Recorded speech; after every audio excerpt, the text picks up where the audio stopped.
Halo, kami dari kelompok 8. Di sini kami akan menjelaskan tentang kode etik di bidang psikologi, khususnya pada profesi dosen psikolog. Saya Reza Fauzan Ramadan. Saya Noval Khalil Husain.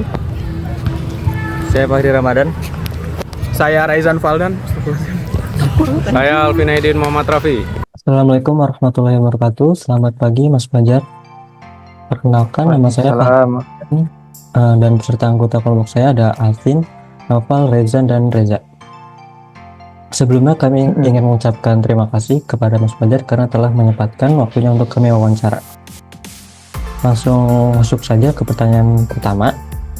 Apakah dalam profesi Mas Fajar terdapat kode etik khusus mengatur hak dan kewajiban sebagai seorang profesional? Iya, baik. Bismillahirrahmanirrahim. Assalamualaikum warahmatullahi wabarakatuh, teman-teman semua. Terima kasih Mas Fahri, Mas siapa lagi ini, Mas Reza, Mas Alvin, Mas Noval, Mas Rezan. Saya diundang untuk wawancara ya terkait kode etik dalam profesi. Ya, tentunya di masing-masing profesi memang ada kode etik ya. Termasuk di profesi saya yang sekarang sebagai dosen juga pastinya ada kode etik, baik kode etik yang bersifat secara umum, ya artinya kode etik dosen secara nasional, maupun kode etik dari lembaga saya sendiri ya, karena saya berasal dari lembaga Muhammadiyah ya, Universitas Muhammadiyah Surakarta, sehingga kami juga memiliki kode etik sendiri dari UMS. Mas Fajar menjelaskan bahwa setiap profesi, termasuk profesi dosen, memiliki kode etik masing-masing. Di Universitas Muhammadiyah Surakarta, kode etik ini tidak hanya mengikuti aturan nasional, tapi juga mengacu pada nilai-nilai Islam yang menjadi landasan universitas. Salah satu poin penting yang dijelaskan Mas Fajar adalah tentang integritas, yang meliputi kejujuran, terutama dalam menghasilkan karya ilmiah. Plagiasi misalnya, adalah pelanggaran kode etik yang harus dihindari. Mas Fajar menekankan bahwa sebagai dosen, penting untuk memiliki kesesuaian antara kata dan perbuatan. Dengan begitu, dosen dapat menjadi teladan bagi mahasiswa dalam berperilaku jujur dan berperilaku baik. Nah, untuk dari kode etik Muhammadiyah ini sendiri, apakah Mas Fajar bisa menjelaskan beberapa poin penting dari kode etik tersebut? Jadi Mas Fajar itu menjelaskan kalau semua kode etik itu masing-masing berbeda, termasuk profesi dosen yang memiliki kode etik masing-masing. Nah, di Universitas Muhammadiyah Surakarta ini tidak hanya mengikuti kode etik nasional, tapi mereka juga mengikuti kode etik yang ada di universitas tersebut. Untuk pertanyaan selanjutnya itu, seberapa penting menurut Mas Fajar etika profesi?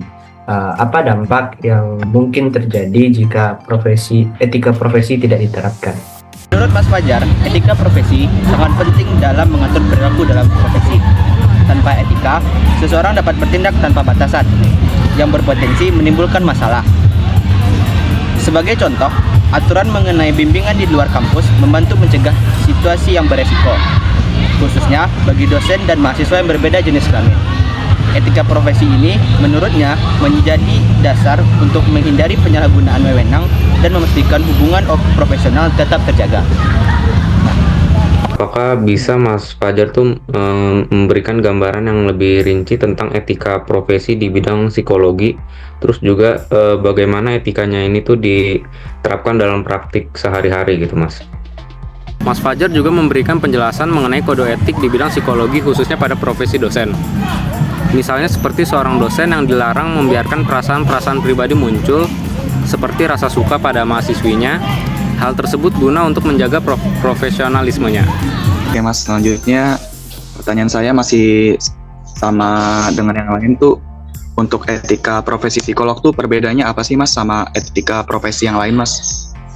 Ya, seperti tadi yang saya bilang ya, di antara yang mungkin paling menonjol dari etika psikolog itu pertama itu tadi ya, transference atau counter transference ya, adanya perasaan suka dari psikolog kepada kliennya, terus kemudian memanipulasi kliennya sehingga kliennya itu menjadi tergantung dengan dia gitu, terus kemudian mengambil keuntungan dari kliennya karena ketergantungan si kliennya tersebut ya, itu yang perlu dihindari. Kemudian juga menceritakan aib-aib dari kliennya gitu, tanpa concern ya, tanpa persetujuan dari kliennya tersebut, sehingga kliennya itu menjadi malu gitu ya. Apalagi kalau misalnya kasus-kasus itu yang sangat private ya, kasus-kasus yang sangat sensitif gitu, sehingga membuat klien itu menjadi tidak nyaman atas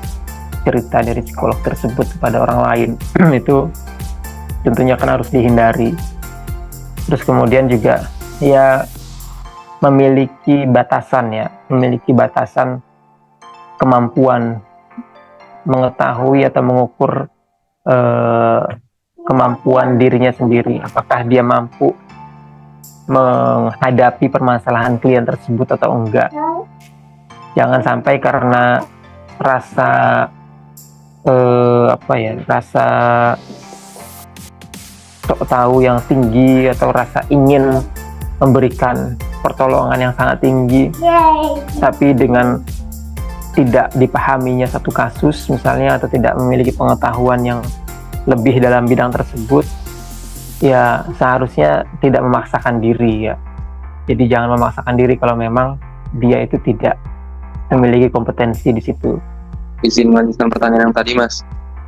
Ada nggak sih Mas lembaga atau asosiasi khusus yang bertanggung jawab untuk ngawasin dan negakin etika dalam profesi di bidang psikolog ini?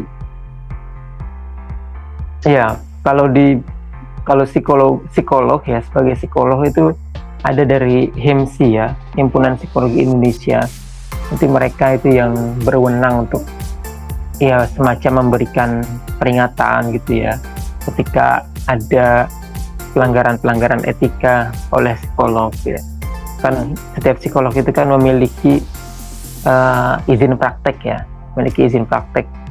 yang dikeluarkan oleh HIMSI. Ketika dia melakukan pelanggaran, misalnya pelanggaran berat, mungkin izin prakteknya itu akan dicabut sehingga dia tidak bisa melakukan praktek lagi.